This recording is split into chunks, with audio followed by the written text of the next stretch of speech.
নমস্কার। সাহিত্যের মণিমাণিক্যগুলি অনুষ্ঠানে গল্প বলার কথক ঠাকুর অডিও বুক ইউটিউব চ্যানেলে আজ শোনাব প্রখ্যাত সাহিত্যিক, প্রাবন্ধিক, ঔপন্যাসিক, সমালোচক এবং প্রকাশক গজেন্দ্র কুমার মিত্র রচিত ছোট গল্প চোর।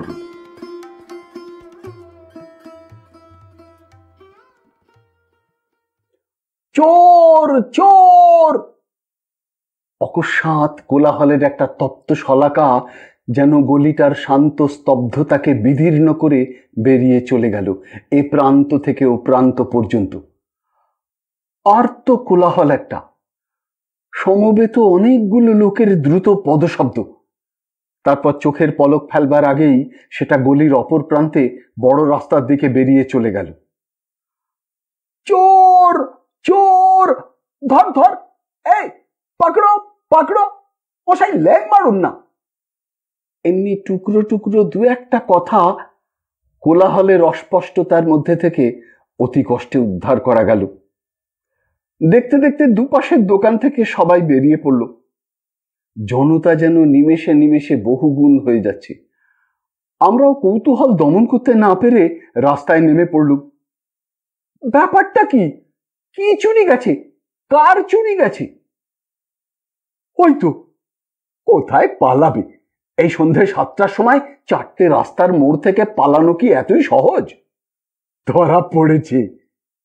শেষ অবধি একটা ট্রাম এসে পড়ায় নাকি লোকটাকে ধরা সম্ভব হয়েছিল, নইলে ছুটতে পারে সে অসাধারণ। তাও ট্রাম আসাতে সে ট্রামেই উঠবার চেষ্টা করেছিল। তবে ওই যে এক মুহূর্তের বাধা, তাতেই তার হিসেবটা বোধহয় গোলমাল হয়ে গেল। আর তাছাড়া আমাদের অনিলও খুব চতুর, এটা মানতেই হবে। নইলে সেই সামান্য সূক্ষ্ম বাধাটুকুতে যে সময়টা পাওয়া গিয়েছিল তার ভেতরেই ওকে ধরে ফেলতে পারত না। বাস্তবিকই অনিল যেন এ পাড়াটার অভিভাবক দেবতা। ঠিক মোড়টিতে সে ঠেলাগাড়ি করে মনোহারী জিনিস সাজিয়ে নিয়ে বসে থাকে। নিজে ব্যবসা করে, কিন্তু ওর নজর থাকে সর্বত্র। এই অল্প কদিনের মধ্যে কত চোরই ধরলে সে। এ পাড়ায় পকেট কাটা আবার ছিঁচকে চোর এলে আর অব্যাহতি নেই, অনিল তাকে ধরবেই। মন্দ লোকে বলে অনিল নিজেও নাকি প্রথম বয়সে নামকরা গুন্ডা ছিল, কিন্তু এখন সেসব ছেড়ে দিয়েছে। তবে সেই অভ্যাসটার প্রতিক্রিয়া স্বরূপই বোধ হয় ও যেন চোর বা গুন্ডাদের প্রতি বেশি মাত্রায় নিষ্ঠুর হয়ে উঠেছে। তাছাড়া ওর চোখে ধরাও পড়ে সেই জন্য সহজে। সে যাই হোক, আমরা ওর হুঁশিয়ারির জন্য যে অনেকটা নিশ্চিন্তে আছি, এটাই আমাদের কাছে বড় কথা। ও দীর্ঘজীবী হোক আর এমনি ভাবে আমাদের পাহারা দিতে থাক, এটাই আমরা চাই। আমরা ভিড় ঠেলে এগিয়ে যেতে যেতে ততক্ষণে লোকটির চারিদিকে জনতার একটি চক্র তৈরি হয়ে গেছে, বেশ ঘন। কিল, চড়, লাথি, যার যা খুশি অজস্র মেরে নিচ্ছে। সে যেন প্রহারের বর্ষণ। তার ভেতর থেকে লোকটাকে ভালো করে দেখাই যায় না, শুধু আর্তনাদ কানে আসছে, মর্মান্তিক আর্তনাদ। আর তারই ফাঁকে ফাঁকে গোঙাতে গোঙাতে বলছে লোকটা, ও বাবু, আমাকে ছেড়ে দেন। ও বাবু, আমার কথা শোনেন। ও বাবু, আমি চুরি করিনি। চুরি করনি? আবার চালাকি, আবার মিছে কথা। এটা অনিলের গলা, চিনতে পারলাম। প্রতি বাক্যের সঙ্গে সঙ্গে একটি করে চর। অনিলের কেঠো হাতের চড়ে শুনেছি কাবুলিওয়ালারাও জখম হয়। অতি কষ্টে লোকটিকে দেখতে পেলুম। যারা মারছেন তাদের শ্রান্তির অবসর। মধ্যবয়সী একটি লোক, গায়ে গেঞ্জি, খালি পা, মাথায় টাক আছে, দাড়ি গোপ মধ্যে মধ্যে কামানো অভ্যাস আছে, এখন খোঁচা খোঁচা হয়ে রয়েছে। মারের চোটেই বোধহয় গেঞ্জিটার শতচ্ছিন্ন অবস্থা, ধুতিটাও কোথায় যেন খসে পড়ে গিয়েছে। সম্পূর্ণ উলঙ্গ, দেহের বহু স্থান ইতিমধ্যেই ফুলে উঠেছে, কাটা ঠোঁট এবং নাক দিয়ে রক্ত পড়ছে। একরকম জোর করেই থামিয়ে দেওয়া হলো অনিলকে। জিজ্ঞাসা করলাম, কার কি চুরি করেছে, কলম না মানি ব্যাগ? ভবেশ বাবু এইবার সমবেত জনতার মনোযোগ তাঁর দিকে ফেরালেন। আরে ভাই, নেবে কি? নেওয়া কি এতই সহজ? আমি ভবেশ ঘোষাল, 7টি কাক মরে একটি ভবেশ জন্মেছি। তাইতেই তো মুলু, গেছিস কিনা আমার পকেট থেকে মানি ব্যাগ তুলতে? ও তুলতে পারেনি, তুলতে যাচ্ছিল, এটা ঠিক দেখেছেন? নয়তো কি মশাই মিথ্যে কথা বলছি? ভবেশবাবু চটে উঠলেন। উপস্থিত জনতার মধ্যে থেকে কে বলে উঠল, ওর মানি ব্যাগটা নেবার চেষ্টা করেনি কিনা তাই উনি অত সিম্প্যাথেটিক। নিজের 10 আঙ্গুলে খাটা কড়ি নেবার চেষ্টা করলে বুঝতে পারতেন। চোটটা ইতিমধ্যে কোনো মতে লোকের পায়ের তলা থেকে ধুতিটা উদ্ধার করে কোমরে জড়িয়েছে। সে আবারও মিনতি করে বলতে গেল, বাবু আমি নিয়ে নেই, সত্যি কথা বলছি, হাতটা ঠেকে গেল তাই। হাত ঠেকে গেল, আবার ন্যাকামে যাচ্ছে। পুনরায় প্রচন্ড একটি চড়। বলা বাহুল্য অনিলেরই, কিন্তু সমস্ত প্রহারগুলো অনিল একচেটে করবে ভিড়ের অনেকেই সেটা পছন্দ করলে না। ওধার থেকে বইয়ের দোকানের সলিল এবং ডাক্তারখানার রমেশবাবু এগিয়ে এসে যথাক্রমে রদ্দা ও ঘুষি বর্ষণ শুরু করলেন। লোকটা এবার বসে পড়ল। হয়তো আমরা ঠিক থামাতে পারতুম না, কিন্তু চোরটার সৌভাগ্যক্রমেই বোধহয় কখন পদ্মরাজ সরকার তার দামি নতুন দুমুখ গাড়িখানা থামিয়েছেন পেছনে এসে আমরা টের পাইনি। তার ভারী গলাটা শোনা গেল, কি হয়েছে কি, এখানে এত ঝামেলা কিসের? পদ্মরাজ একটা ব্যাংকের ম্যানেজিং ডাইরেক্টর। এছাড়া কটন মিল, চা বাগান, বিস্কুটের কারখানা, এমনি নানাবিধ ব্যবসায় প্রতিষ্ঠানের সঙ্গে জড়িত আছেন। প্রচন্ড বড় লোক বলে সবাই তাকে সমীহ করে। তার গলার আওয়াজ পেয়ে সকলে সসম্ভ্রমে পথ ছেড়ে দিলে। তিনি সব শুনে বললেন, লোকটাকে তো লোফার বলেই মনে হচ্ছে। আশ্চর্য নয়, চুরি করার চেষ্টা করেছিল হয়তো ঠিকই, but sorry my dear friends, আইন আপনারা নিজের হাতে নিতে পারেন না। ওকে পুলিশে দিতে পারতেন আপনারা, আর দেওয়াই উচিত ছিল। এভাবে ওকে মারধর করাটা ঠিক হয়নি। এখন ও যদি পুলিশে যায়, কি প্রমাণ আছে আপনাদের যে ও চুরি করতে গিয়েছিল? কিন্তু ওকে যে আপনারা মেরেছেন তার হাজারো সাক্ষী এখানে আছে। সবাই যেন একটু ঘাবড়ে গেল কথাটা, কিন্তু 7টি কাকের রূপান্তরিত মূর্তি ভবেশবাবু তার ক্ষীণ কণ্ঠে একবার বলবার চেষ্টা করলেন, আমি মশাই নিজে সচক্ষে ফিল করলাম আমার ব্যাগে ওর হাতটা ঠেকলো। Well well, that is no evidence. আপনি ফিল করলেন, তাও আবার সচক্ষে, ও কথাটা আদালতে টিকবে না। দেখুন, সে আপনাদের কনসার্ন। পুলিশে দিতে চান নিয়ে যান থানায়, কিন্তু জাস্ট থিঙ্ক এ লিটল, কনসিকুয়েন্সটা ভেবে দেখবেন। ভবেশবাবুর কণ্ঠস্বর এবার রীতিমতো ক্ষীণ হয়ে এলো। আমি মশাই অফিস থেকে বাড়ি ফিরছি, এক গাদা বাজারপত্র সঙ্গে, আমি ওকে থানায় যাব কি করে? রমেশ সলিলের দল ইতিমধ্যেই ভোজবাজির মতো নিমেষে কোথায় মিলিয়ে গেছে। অনিল একা পড়ে যায় দেখে মৌখিক তম্বিটা বজায় রেখে বললে, পুলিশে তুলিশে আর দিতে হবে না, আমার হাতই পুলিশ। পুলিশে ফুলিশের আমি ধার ধারি না। যা মার ওকে দিয়েছি ওই ওর 6 মাস মনে থাকবে। তাই শোন, কান মোল ভালো করে, আর কখনো করবি না তো? আচ্ছা যা, মনে থাকে জানো। চোরটা ছাড়া পেয়ে অতি কষ্টে খোঁড়াতে খোঁড়াতে চলে গেল।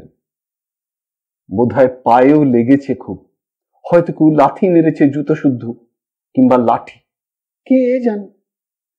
দেখতে দেখতে জনতাও ছত্রভঙ্গ হয়ে গেল। যারা পেছনে ছিল, মারতে পারলে না, তাদের কেউ কেউ ক্ষোভ প্রকাশ করে গেল, ও চোরকে মারবে, তার আবার অত আইন কানুন। উনি বড় লোক কিনা, আইন কানুন দেখিয়ে গেলেন খুব। আমরাও যে যার সস্থানে ফিরে এসে বসলুম। গলির জীবন স্রোত 15 মিনিট আগেও যেমন মন্থর গতিতে বইছিল, তেমনিই বইতে লাগলো। বসে বসে ভাবতে লাগলুম ঘটনাটার কথা। মনে মনে এটাকে কেন্দ্র করে কত কি গল্প রচিত হতে লাগলো। কল্পনায় দেখলুম ভবেশবাবু এতক্ষণে বাড়ি ফিরেছেন। আমহার স্ট্রিটের বাঁধারে একটা সরু গলির মধ্যে ওর বাড়ি। পথে যেতে যেতে ভদ্রলোক বাজারের থলি হাতে করে যত লোককে পেয়েছেন গল্পটা শুনিয়েছেন। অন্য যে কোনো লোক হলে এই ব্যাগটা আজ যেত, শুধু নাকি চোরটা না জেনে ভবেশ ঘোষালের পকেটে হাত দেবার চেষ্টা করাতেই এই বিপত্তি। ফলে বাড়ি ফিরতে যথেষ্ট রাত হয়েছে। স্ত্রী উদ্বিগ্ন মুখে দোরের কাছে দাঁড়িয়ে, হ্যাঁ গা, আজ এত রাত? আর বলো কেন, সোৎসাহে ভবেশবাবু বলেন, পথে একবারটা চোর যে পকেট মারছিল গো। তারপর গেল? স্ত্রীর কণ্ঠে প্রায় হতাশা। যাবে বললেই যাবে কিনা? বাঁচাধন যে কার সঙ্গে চালাকি করতে গিয়েছিলেন তা তো জানেন না। ধরে ফেললুম। তারপর সবাই মিলে দিয়ে মার বেটাকে। খুব উত্তম মধ্যম দেওয়া হলো খানিক, তাইতেই তো দেরি হয়ে গেল। তারপর পুলিশে দিলে লোকটাকে? না, অনেকে বলেছিল বটে। তা আমি দেখলুম যা মার দেওয়া হলো, এখন 3 হপ্তাহ ওকে বিছানায় শুয়ে ঝোল ভাত খেতে হবে। আমি বললুম ছেড়ে দিতে। ইতিমধ্যে মেয়ে নন্দিতা হাত থেকে বাজারের থলিটা নিয়ে নামিয়ে রাখলো। উঁকি মেরে থলিটা একবার দেখে নিয়ে বললে, কই বাবা, আমার খাতা আনুনি? হচ্ছে। ভবেশবাবু উবু হয়ে বসে থলে থেকে জিনিসগুলো একে একে নামিয়ে রাখতে থাকেন। পুঁই শাক, 1 ফালি কুমড়ো, 1 তাড়া মূলো, 4টি উচ্ছে, 1খানা কাপড় কাচার সাবান, ডুমুর, তার নিচে থেকে বাঁধানো ভালো রুলটানা কাগজের প্যাড, 4টি বাদামি কাগজ, তার এক পিঠে কি সব ছাপা, 2টো নতুন পেন্সিল, কাগজে মোড়া গোটা কতক নিব, খানিকটা ব্লটিং, একটা ইরেজার এবং 8খানা মোটা লাল নীল পেন্সিল। বড় ছেলে বঙ্কু ছোঁ মেরে লাল নীল পেন্সিলটা কেড়ে নিলে। ফটিক ভালো ছেলে, এবারেও সেকেন্ড হয়েছে। ভবেশবাবু তাকে ডেকে সস্নেহে একটি গোটা পেন্সিল ও নিবগুলো দিয়ে দিলেন। নন্দিতা নাকি সুরে বললে, কই খাতা? ও তো ওদের পেন্সিল। এই তো, এই কাগজগুলো আনলুম কি করতে? কাল সকালে একটা খাতা বেঁধে দেবো। রাব খাতা করবে তার আবার? হ্যাঁ তাই বই কি, অফিসের ছাপা কাগজ, মেয়েরা কত ঠাট্টা করে আমাকে। যা, ভারী লবাবের বেটি লবাব হয়েছে। অফিসের কাগজ চলবে না, ওকে নতুন খাতা কিনে দিতে হবে। কে না আনে অফিসের খাতা তাই শুনি? আমরাও ওইসবে লেখাপড়া করেছি, পেন্সিল কাগজ কোনোদিনও কিনতে হয়নি। আচ্ছা, না হয় ওই প্যাডখানা থেকেই একটা ভালো খাতা করে দেবো, যা। এবার তোমার এসব পেতে এত দেরি? গৃহিণী মৃদু কণ্ঠে প্রশ্ন করলেন। আর বলো কেন, নতুন এক শালা ছোট সাহেব এসেছে, মাসে একবার করে দেবে এই নিয়ম হয়েছে এবার। সলিলেরও সেদিন বাড়ি ফিরতে অনেক রাত হলো। দোকানের ওপরের তলায় একটা ঘরে ওদের গুদম। সলিল সব সেরে ওপরে চাবি দিয়ে আসে, সেদিনও দিতে গেল। অনেকগুলো ঘর ওপরে, প্রত্যেকটাই হয় কোনো দোকান নয়তো দোকানের গুদাম। তখন প্রায় সবগুলোই বন্ধ হয়ে গেছে। ওপরের বারান্দাটা রীতিমতো অন্ধকার। সলিল কোনো মতে হাতড়াতে গিয়ে চাবি খুলে ফেললে। গুদাম ঘরের জানালাটা ঠিক মতো বন্ধ আছে কিনা দেখে আবার চাবি দেবে। এবারে সবগুলো তালা, এই ওর তখনকার কাজ। এটা নিত্য নৈমিত্তিক। সলিল জানালা বন্ধ করে ঘরের আলোটা নিভিয়ে দিলে।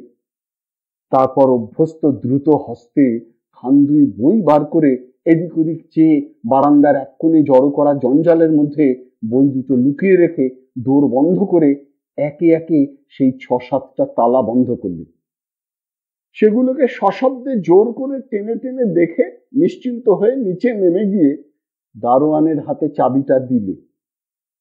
তখন প্রায় 10 মিনিট ধরে নিচের দোকান বন্ধ হলো। বাবু গিয়ে উঠলেন নিজের গাড়িতে।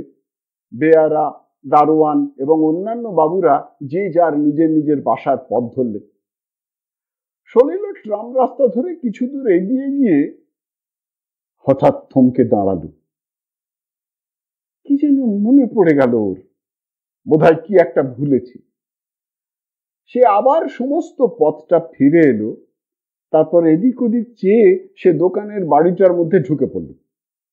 তখন সব দোকানই বন্ধ হয়ে এসেছে, গলিটা অন্ধকার এবং জনবিরল। তবু বেরিয়ে আসবার সময় সলিল দোরের আড়াল থেকে রাস্তাটা একবার ভালো করে দেখে নিলে কেউ চেনা লোক আসছে কিনা। তারপর দ্রুত বেগে গিয়ে ঢুকলো। এক ধারে একমাত্র যে বইয়ের দোকানের দরজাটা 6 ইঞ্চি খোলা ছিল তখনও, এবং তার ভেতরে আলো জ্বলছিল, সেই দোকানে। এত দেরি? কে যেন প্রশ্ন করলেন। এই যে, হই হই করে খানিকটা দেরি হয়ে গেল। ও কি, মোটে 3 টাকা দিলেন?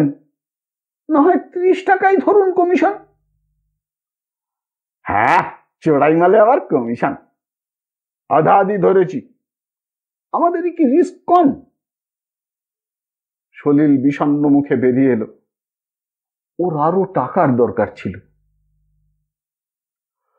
রমেশবাবু বাড়ি ফিরতেই তার ছোট ভাই এসে বললে, দাদা, মহেশ ডাক্তার ইঞ্জেকশনটার জন্য 3 বার লোক পাঠিয়েছে। তা তো পাঠিয়েছে, টাকা দিয়ে গেছে? হ্যাঁ, 16 টাকা। কেন 16 টাকা কেন? আমি বলে দিয়েছি না 18 টাকা নেব। বাজারে কোথাও 22 টাকার কমে পাবে না। তুই যা, টাকা ওষুধ 2 নিয়ে যা। যদি আর 2 টাকা দেয় তো মাল দিবি, নইলে ফিরিয়ে আনবি। খদ্দের অভাব নেই আমার। ভাই মাথা চুলকোতে চুলকোতে বললে, মহেশদা বলে তোর দাদার তো সবই লাভ, মিছিমিছি জুলুম কেন করিস? হ্যাঁ, জুলুম বই কি, ও মক্কেলের কাছে ওই ওষুধের অন্তত ডবল দাম নেবে না? পদ্মরাজ সরকার বাড়ি ফিরলেন রাত 1টারও পর। স্ত্রী ঘুমোচ্ছিলেন, চোখ মুছতে মুছতে উঠে এলেন। কি গো, ব্যাপার কি? তোমার কি আর বাড়ি ফেরার কথা মনে থাকে না? চাকর জুতো খুলে নিচ্ছিল পা থেকে। সে চলে যাবার পর পদ্মরাজ মুখ খুললেন। আমি যে কি মজায় রয়েছি তা তুমি জানবে কি করে? আমার আবার দিন রাত। কেন গো, কি হলো? ব্যাংকের অবস্থা কাহিল তা তো জানো। আজ হোক কাল হোক পেমেন্ট বন্ধ করতে হবে, অথচ আমাকেও তো খেতে হবে। সম্বলের মধ্যে বোলপুরের ওই জমিটা, ওটা ব্যাংকেরই পয়সায় কেনা, তা সবাই জানে। পেমেন্ট বন্ধ করলেই সবাই চেপে ধরত, তখন আর ও জমিতে হাত দেওয়া যেত না। তাই গোপনে সব বন্দোবস্ত করে জমিটা বেচে দিলুম। আজ সেই সব ফাইনাল হলো। রেজিস্ট্রি অফিস থেকে বেরিয়ে চেক ভাঙিয়ে লোক দিয়ে টাকা পাঠিয়ে দিয়ে এলুম বাইরে। আমরাও কাল তুফানে রওনা হচ্ছি, দিল্লি হয়ে মুসৌরি। এখানকার গোলমাল একটু না মিটলে আর ফিরতে পারবো না। চেনাশোনা লোকে ছিঁড়ে খাবে। নাও দেখি, যতটা পারো আজ রাত্রেই গুছিয়ে নাও, সময় কম। আর দেখো, ছেলে পিলেগুলোকে এসব কিছু বলে দরকার নেই, বলো যে এমনি বেড়াতে যাওয়া হচ্ছে। সে চোরটিও ততক্ষণে বাড়ি ফিরেছে। ক্ষত বিক্ষত পিষ্ট দেহ, পা টেনে টেনে চলতে কষ্ট হয়। তার উপর বাড়ি সেই বেলেঘাটার এক প্রান্তে, বস্তি অঞ্চলে। ওর নাম ধরে নেওয়া যাক সতীশ। ওর স্ত্রী বিমলাও জেগে অপেক্ষা করছিল, নরক কুণ্ডের মতো সেই বস্তির একটি অত্যন্ত পুরনো ঘরের কপাট ধরে। কাছে আসতেই দ্রুত নেমে এলো সে রাস্তায়। এত রাত কেন গো তোমার? ও মা, এ কি কাণ্ড! প্রায় আর্তনাদ করে ওঠে বিমলা। সামনাসামনি আসতে গ্যাসের আলোয় সে দেখতে পেয়েছে অবস্থাটা। কিছু নয়, চলো বলছি। সতীশ মাতালের মতো টলতে টলতে ঘরের মেঝেতে এসে বসে পড়ল। বিমলা তাড়াতাড়ি দেশলাই জেলে কুপিটা ধরায়। তারপর আরো ভালো করে দেখে সে শিউরে ওঠে। হে কি সর্বনাশ গো, এমন কাণ্ড কে করলে? কুপির সেই ক্ষীণ আলোতেই যেন ঘরের মধ্যেটা স্পষ্ট দেখা গেল। একটা ছেঁড়া চ্যাটাইয়ের ওপর অত্যন্ত মলিন একটা কি বিছানার মতো, মাটির দু একটা রান্নার সরঞ্জাম, কতগুলো শুকনো পাতা, ছেঁড়া কাগজ এবং রেঁদার গুঁড়ো ইন্ধনের জন্য কুড়িয়ে এনে জড়ো করা একপাশে। আসবাব বলতে শুধু এই, বিমলার গায়ে ছেঁড়া ময়লা ট্যানার মতো এক টুকরো কাপড়। বিমলা ততক্ষণে কেঁদে ফেলেছে। সতীশ কিছুক্ষণ ওর দিকে বিউহলের মতো তাকিয়ে থেকে বললে, একজনের পকেট মারতে গিয়ে ধরা পড়েছিলেন, এ তারই চিহ্ন। পকেট মারতে গিয়ে? হ্যাঁ, আজ 3-4 দিন ধরে চেষ্টা করছি, অভ্যেস তো নেই, পারি না। তবে এতদিন সাহস করে কারুর পকেটে হাত দিইনি, তাই ধরাও পড়িনি। আজ দিতে গিয়ে। তুমি তুমি চুরি করবে?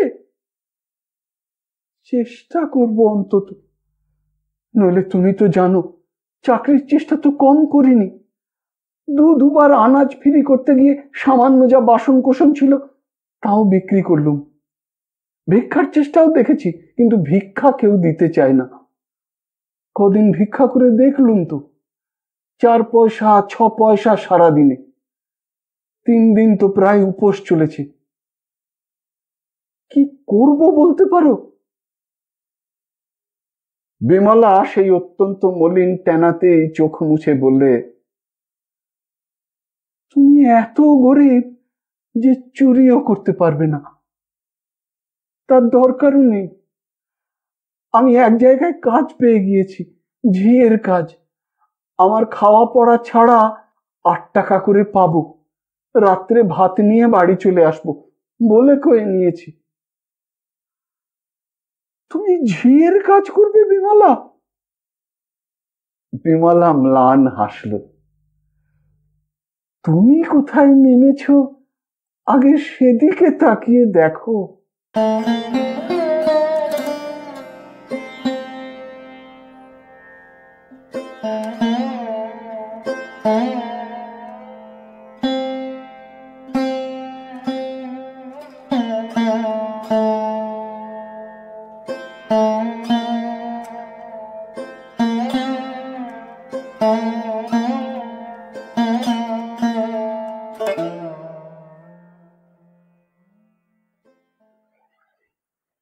শুনলেন গজেন্দ্র কুমার মিত্র রচিত ছোট গল্প চোর। যদি এই অনুষ্ঠানটি আপনার ভালো লেগে থাকে তবে অবশ্যই একটি লাইক দিয়ে আমায় উৎসাহিত করবেন। যারা এখনো আমার এই চ্যানেলটিকে সাবস্ক্রাইব করেননি তারা অবশ্যই সাবস্ক্রাইব বোতামটি টিপে চ্যানেলটিকে সাবস্ক্রাইব করে নেবেন এবং ভিডিওর কমেন্ট বক্সে আপনার মূল্যবান মতামত জানিয়ে চ্যানেলটিকে আরো এগিয়ে নিয়ে যেতে আমায় সাহায্য করবেন। ভালো থাকুন, পাশে থাকুন, সুস্থ থাকুন আর শুনতে থাকুন সাহিত্যের মণিমাণিক্যগুলি অনুষ্ঠানটি। নমস্কার।